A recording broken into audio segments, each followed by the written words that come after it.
সারা দেশে এখন ভূমিকম্প আতঙ্ক, তবে থেমে নেই আগুনের দাপটও।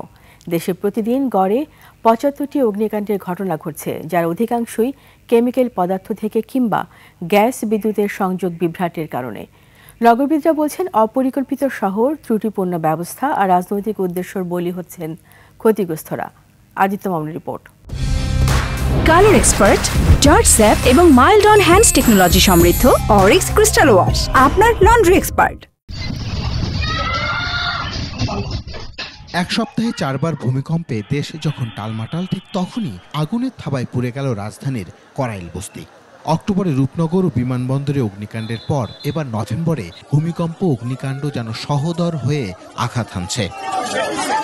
গেল 20 বছরে দেশব্যাপী অগ্নিকাণ্ডের ঘটনা ঘটেছে 2,09,000টি। কেবল চলতি বছরেই আগুন লাগে 26,660 বার।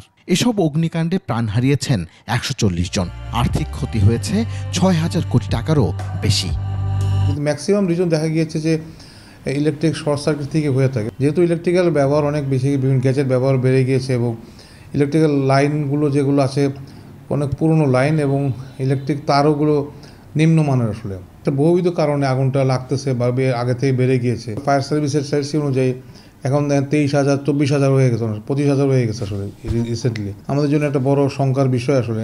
দাহ্য পদার্থ, যত্রতত্র গ্যাসের সংযোগ এবং সচেতনতার অভাবকেই দুষছেন সাবেক এই ফায়ার ফাইটার।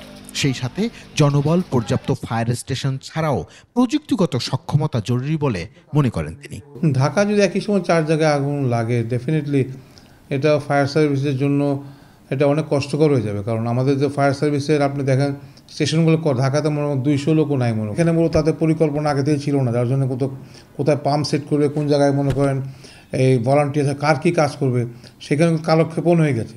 জনঘনত্বে বিশ্বের দ্বিতীয় বৃহত্তম মেগাসিটির তকমা পেলেও সঠিক ও কার্যকর পরিকল্পনা নেই এ নগরের। শুধু তাই নয়, ভূমিকম্প বা আগুনের মতো ভয়াবহ দুর্যোগ কাটিয়ে ওঠার মতো সামর্থ্য নেই বলেও মনে করেন এই বিশেষজ্ঞ। তাহলে প্ল্যানিংয়ে বারবার ছাড় দেয় এবং পরিকল্পনাহীন উন্নয়ন, এবং যে উন্নয়নে গরিবদের কথা ভাবা হয় না, যে উন্নয়নে বস্তিবাসীদের কথা ভাবা হয় না, আবার ইমার্জেন্সি সিচুয়েশনে কীভাবে মানুষের প্রাণ রক্ষা করব, ভূমিকম্পের বিবেচনা নাই, অগ্নিকাণ্ডের বিবেচনা নাই। অথচ বারবার বলা হচ্ছে ঢাকা জিডিপির প্রাণকেন্দ্র। এই জিডিপিতে এই মানুষরা যারা অবদান রাখছে তারা তো ভালো নাই।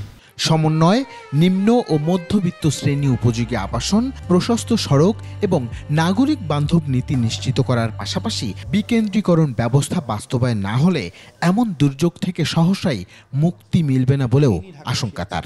এখন সময় এসেছে ঢাকাকে কি আমরা এভাবে গড়ে তুলব, নাকি ঢাকার চাপ কিছুটা কমাবো যেন অন্য এলাকায় কর্মসংস্থান তৈরি হয়, গরিব মানুষরা ঢাকায় আগুনে এসে পুড়ে মরতে হয় না, আবার ঢাকাবাসীও যেন একটু দম ফেলতে পারে।